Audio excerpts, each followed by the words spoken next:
الحمد لله رب العالمين والصلاة والسلام على رسوله الكريم اعوذ بالله من الشيطان الرجيم بسم الله الرحمن الرحيم من عمل صالحا من ذكر أو أنثى وهو مؤمن فلنحيينه حياة طيبة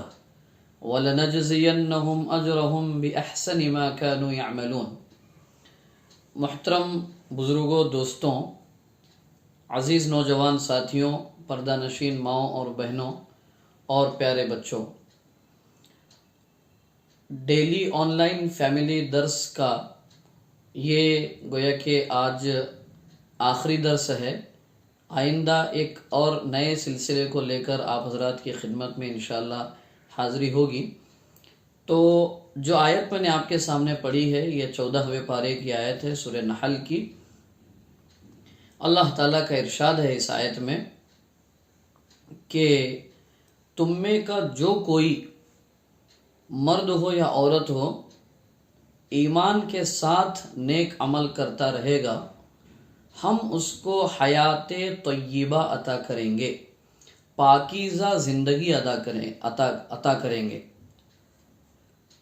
وَلَنَجْزِيَنَّهُمْ أَجْرَهُمْ، اور ہم انہیں وہ بدلہ دیں گے بِأَحْسَنِ مَا كَانُوا يَعْمَلُونَ،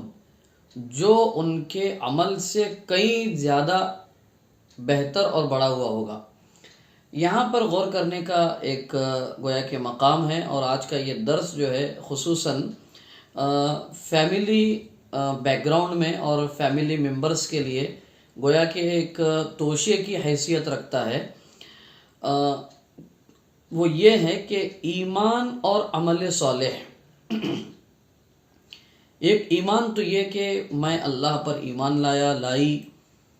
اور وہی میرا خالق اور مالک ہے، میں اسی کی بندگی اور عبادت کروں گا اور کروں گی، ہر حال میں اس عقیدے پر اور اس سوچ پر قائم رہنا ایمان۔ عمل صالح ہر وہ نیک کام جو اللہ کو خوش کرنے کے لیے نبی کریم صلی اللہ علیہ وسلم کے طریقے پر کیا جائے، ایسے ہر نیک عمل کو عمل صالح کہتے ہیں، جس میں نیت خالص اللہ کے لیے ہو اور طریقہ جناب محمد رسول اللہ صلی اللہ علیہ وسلم کا اس عمل میں جو ہے اختیار کیا جائے۔ تو اللہ تعالیٰ کہہ رہے ہیں یہ دو چیزیں جن کے اندر بھی ہوگی، مرد ہو عورت ہو، پڑھے لکھے ہو نہ پڑھے لکھے ہو، چھوٹے بڑے، جو کوئی فرد ہو، فَلَنُحْيِيَنَّهُ حَيَاةً طَيِّبَةً،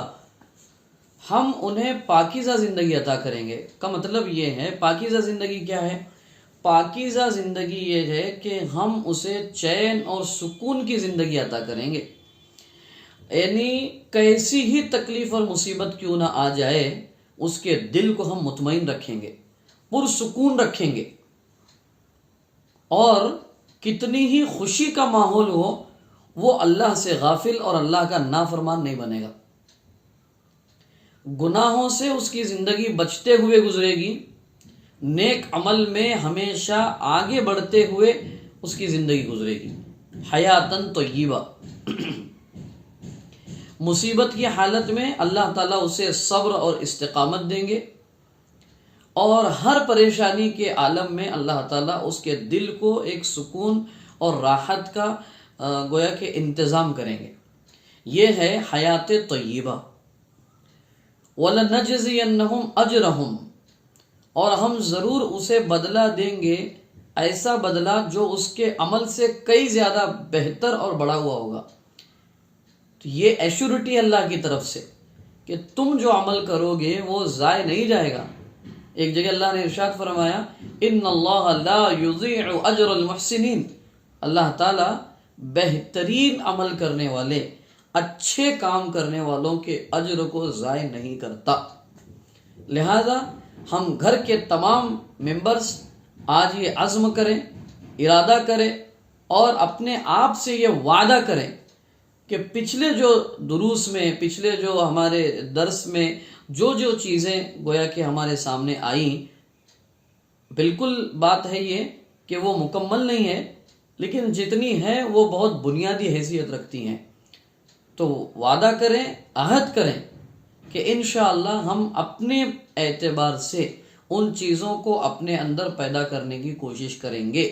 وہ تمام چیزوں کے لیے ہم نے آج ایک کنکلوژن کے حساب سے یہ آیت پڑھی ہے، ایمان کے ساتھ نیک عمل کریں گے، اللہ تعالیٰ انہیں سکون اور چین والی زندگی دیں گے، عزت والی زندگی دیں گے اللہ تبارک و تعالیٰ۔ یہ اللہ کی طرف سے بہت بڑا گویا کہ انعام اور وعدہ ہے۔ عام طور پہ یہ ہوتا ہے کہ ہمارے گھروں میں عیش و آرام کے سامان تو ہیں، لیکن ہمارے دلوں کو چین اور سکون نہیں ہے۔ کئی گھر ایسے ہوں گے جن میں لوگ جو ہے نیند کی گولیاں کھا کر کے سو رہے ہیں، اور کئی سارے مسائل ہیں۔ تو اگر ہم چاہتے ہیں کہ ہمیں چین اور سکون کی زندگی ملے،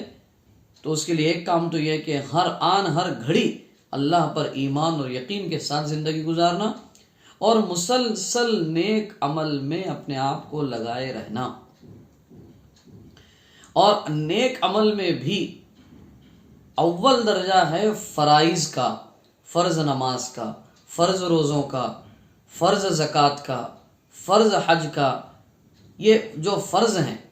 ان میں پہلے ہمیں گویا کہ اہتمام لانا چاہیے۔ آج ہی روایت پڑھ رہے تھے آج مغرب کے درس میں کہ اللہ کے نبی صلی اللہ علیہ وسلم فرماتے ہیں، صحیح بخاری کی روایت ہے کہ بندہ مجھ سے جو قریب ہوتا ہے اس کا سب سے بڑا اور بہتر ذریعہ جو ہے وہ فرائض کا اہتمام کرنا ہے، فرض اعمال کا۔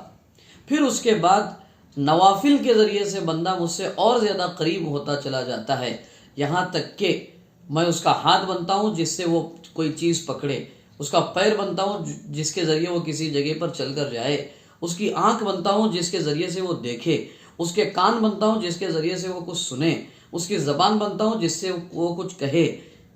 اب اس کا کیا مطلب ہے کہ میں اس کے وہ اعضاء بنتا ہوں جس کو وہ عمل میں لائے، یعنی مطلب یہ ہے کہ نیک عمل کرنے والا بندہ، اللہ پر ایمان رکھنے والا بندہ، فرائض اور نوافل کے ذریعے اللہ کے نزدیک ہوتے رہنے والا بندہ یا بندی، اس کے جسم کے ہر عضو کا ہر عمل اللہ کو راضی کرنے والا ہوتا ہے۔ اللہ کو ناراض کرنے والا کوئی عمل اس کے جسم کے کسی عضو اور پارٹ سے جو ہے سرزد نہیں ہوتا ہے۔ اگر ہو بھی جاتا ہے تو وہ فوراً توبہ و استغفار کر کے اس گناہ کو معاف کرا لیتا ہے، اور پھر نیک اعمال کے ذریعے سے اپنے آپ کو اللہ کے سے قریب کرتا چلا جاتا ہے۔ بہرکیف نیک اعمال اور ایمان، ان دونوں کے دو بدلے اللہ نے بیان فرمائے، ایک تو دنیا کی چین اور سکون کی زندگی دیں گے، اور آخرت میں ان کے جو عمل تھے ان عمل سے کئی درجہ بڑھا کر کے ہم ان کو اجر و ثواب دیں گے، اور جنت میں جو ہے ہمیشہ کے لیے انہیں عزت کی، شرافت کی، چین کی، سکون کی اور اللہ کی مرضی والی، جس سے اللہ خوش ہے، اللہ کی خوشی والی زندگی اللہ تعالیٰ جو ہے انہیں عطا فرمائیں گے۔ مجھے امید ہے کہ انشاءاللہ ہم نے جن لوگوں نے یہ مسلسل جو دروس سنے ہیں ہم ان کو پر عمل کریں گے، اور جنہوں نے نہیں سنے ہوں گے ان کو یہ اگر ویڈیو میں وہ دیکھتے ہیں تو پیچھے کے بھی سارے ویڈیوز جو ہے